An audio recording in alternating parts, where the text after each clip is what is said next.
दोस्तों, इस नए साल की शुरुआत हुई नहीं कि हिमालय से दो सबसे बड़ी दर्दनाक आफत आ चुकी हैं। पहले जोशीमठ और अब इसी हिमालय पर बसे देश नेपाल में इतनी बड़ी तबाही की 72 पैसेंजर्स के साथ एक प्लेन ऐसे हादसे का शिकार हुआ कि अब तक 68 लोगों की डेड बॉडीज को खोज लिया गया है और बाकी के 4 बच्चे की कोई खबर नहीं है। इस पूरी खबर में भारत के लिए भी सबसे बड़ी बात यह है कि उस प्लेन में 5 भारतीय भी थे और उनके भी बचने की कोई खबर नहीं है और इसके साथ ही इस प्लेन में 14 फॉरेनर्स भी सवार थे।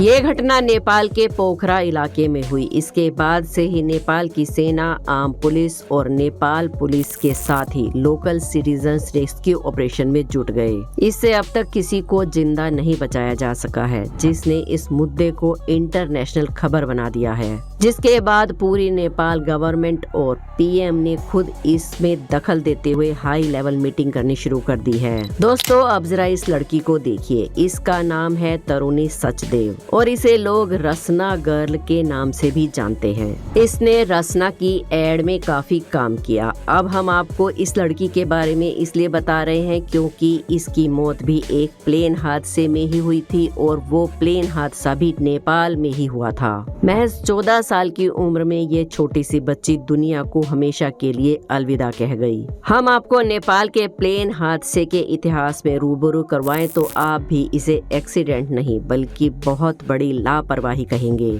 खराब ट्रेनिंग और खराब रखरखाव की वजह से नेपाल में ज्यादातर हादसे होते ही रहते हैं। जैसे कि बात करें 2019 की, तो उसमें भी एक हेलीकॉप्टर एक नेपाल की पहाड़ी से टकरा गया था जो कि काठमांडू जा रहा था। ये हेलीकॉप्टर रास्ता भटकने के बाद क्रैश हो गया था। अब आप कहेंगे कि हम हेलीकॉप्टर के बारे में क्यों बता रहे हैं, तो ये मुद्दा इसलिए बड़ा है क्योंकि उस हादसे में नेपाल के टूरिज्म मिनिस्टर रविंद्र अधिकारी और एंटरप्रेन्योर शेरिंग शेरपा और 7 अन्य लोग भी मारे गए थे। अब हाल ही में हुए हादसे के बारे में अगर डिटेल से बात करें तो नेपाल के यति एयरलाइन के ATR 72 प्लेन ने काठमांडू के पोखरा के लिए उड़ान भरी थी और ये दोनों इलाके ही हिमालय की पहाड़ी इलाके में आते हैं। इस प्लेन में कुल कैपेसिटी 72 सीट की थी, इसलिए 68 पैसेंजर्स और 4 क्रू मेंबर को मिलाकर कुल 72 लोग प्लेन में सवार थे। सब कुछ सही चल रहा था और लगभग यात्रा पूरी भी हो चुकी थी। प्लेन अपने डेस्टिनेशन यानी कि पोखरा के करीब पहुंच चुका था और लैंडिंग से महज 10 सेकंड पहले क्रैश हो गया।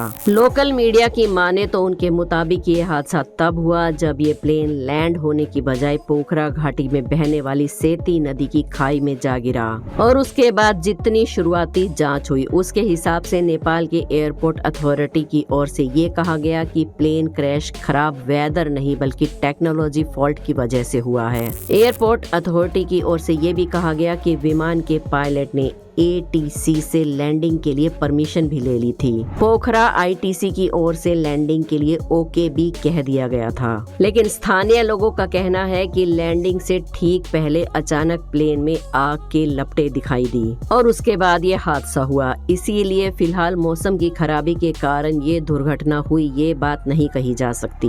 अब असल में इस घटना की असली वजह क्या थी ये तो तभी पता चलेगा जब इस प्लेन का ब्लैक बॉक्स बरामद होगा, जो कि एक बहुत ही हाईली सिक्योर बॉक्स के अंदर रखा गया एक रिकॉर्डर होता है जिसके अंदर पायलट के बीच की सभी बातें रिकॉर्ड हो जाती हैं। इस हादसे के बाद से ही नेपाल में जहाजों के उड़ने की खतरे पर एक बार फिर से सवाल उठने शुरू हो गए हैं, क्योंकि आपको जानकर हैरानी होगी कि पिछले 30 साल में नेपाल में अब तक 28 प्लेन क्रैश हो चुके हैं, जिसके बाद एक्सपर्ट्स का कहना है कि rugged mountain range, bad weather, पुराने विमान और इनएक्सपीरियंस्ड पायलट्स ने नेपाल को फ्लाइट के लिए सबसे खतरनाक देश बना दिया है और नेपाल सरकार का खुद भी यही मानना है कि यहाँ के पहाड़ नेपाल के पायलट्स के लिए अभिशाप बन गए हैं। लेकिन आपको बता दें कि जो प्लेन क्रैश हुआ है उसके साथ कोई खास टेक्नोलॉजी जुड़ी हुई नहीं थी, बल्कि वो प्लेन 42 साल पुराना मॉडल था।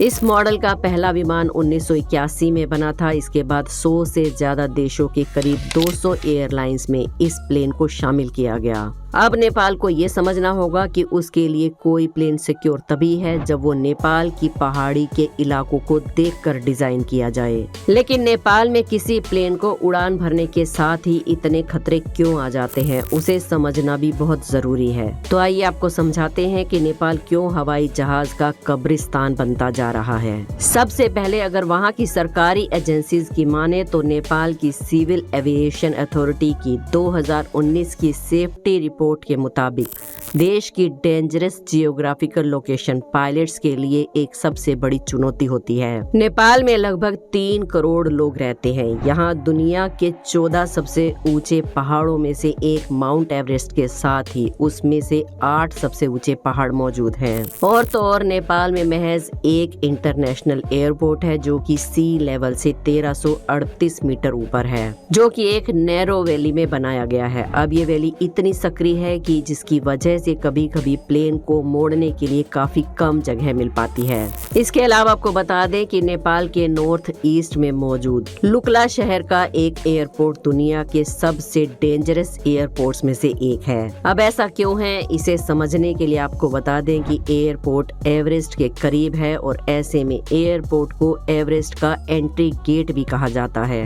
इस एयरपोर्ट के रनवे को पहाड़ों के बीच एक चट्टान को काटकर बनाया गया है। अब इस एयरपोर्ट की लोकेशन को समझाने के लिए अगर आसान शब्दों में कहें तो लुकला एयरपोर्ट के रनवे के एक किनारे पर जायंट माउंटेन है और दूसरे किनारे पर खतरनाक खाई है। ऐसे में इस एयरपोर्ट पर कोई नौसिखिया पायलट प्लेन नहीं चला सकता, इसलिए ट्रेंड पायलट्स को हवाई अड्डे पर प्लेन को उतारने और उड़ान भरने की इजाजत है। ऐसा इसलिए क्योंकि वहाँ पर एक छोटी सी भूल भी प्लेन में सवार सभी पैसेंजर्स की जान ले सकती है। इस तरह से आप समझ सकते हैं कि नेपाल में जो भी एयरपोर्ट बने हुए हैं वो पूरी तरह से सिक्योर नहीं है और नेपाल के पास इन्हें सिक्योर करने का कोई ऑप्शन भी मौजूद नहीं है। इसीलिए नेपाल की एयरलाइंस कंपनियों को इन्हीं एयरपोर्ट से काम चलाना पड़ता है। एयरपोर्ट्स की लोकेशन और पहाड़ के बाद अगले कारण की बात करें तो वो है नेपाल का यानी कि हिमालय के मौसम का, जो कि आमतौर पर इतनी तेजी से बदलता है यानी कि खराब होता है कि ये शायद आपको पता ही होगा। और यही मौसम प्लेन की उड़ान को काफी खतरनाक बना देता है। पल पल बदलते मौसम के कारण पायलट्स को प्लेन के नेविगेशन में प्रॉब्लम आती है, वो भी तब जब मौसम अचानक बदल जाए और सामने कुछ भी दिखाई ना दे, बस धुंध हो या फिर तूफान। साथ ही बर्फबारी से एयरपोर्ट के रनवे काफी खतरनाक हो जाते हैं। इन सिचुएशन में पायलट से होने वाली छोटी सी चूक भी लैंडिंग को जानलेवा बना सकती है। अब ये तो हो गई मौसम और एयरपोर्ट की मुश्किलें। इसके बाद नेपाल के साथ एक और बड़ी समस्या है और वो है आधुनिक टेक्नोलॉजी की कमी। इसीलिए वहाँ पर आज भी बेहतर रेडार और स्टाफ की कमी पाई जाती है, जिसकी वजह से पायलट्स को प्लेन चलाने में बहुत मुश्किल होती है, क्योंकि उन्हें क्लियर सिग्नल और मौसम का अंदाजा टाइम पर नहीं हो पाता है। इसके साथ ही पुराने डिजाइन के प्लेन होने के कारण उनमें ढंग से सेंसर भी मौजूद नहीं होते, जो कि ऑटोमेटिक अलर्ट से पायलट को पहले ही चेतावनी दे दें। इसी कारण आज नेपाल की एविएशन इंडस्ट्री की हालत ऐसी हो गई है कि नेपाल के खराब एविएशन रिकॉर्ड की वजह से यूरोपियन कमीशन ने नेपाली एयरलाइंस पर 28 देशों के ब्लॉक में उड़ान भरने पर पूरी तरह से बैन लगा रखा है। अब नेपाल एक ऐसा देश है जिसके पास ज्यादा रिसोर्स और जगह नहीं है, इसीलिए इसमें सरकारी अफसर भी इस बात का फायदा उठाते हैं और अपनी एविएशन को और बेहतर बनाने की बजाय करप्शन में मिले हुए पाए जाते हैं। इसीलिए आज नेपाल की एविएशन अथॉरिटी करप्शन के आरोपों से घिरी हुई है।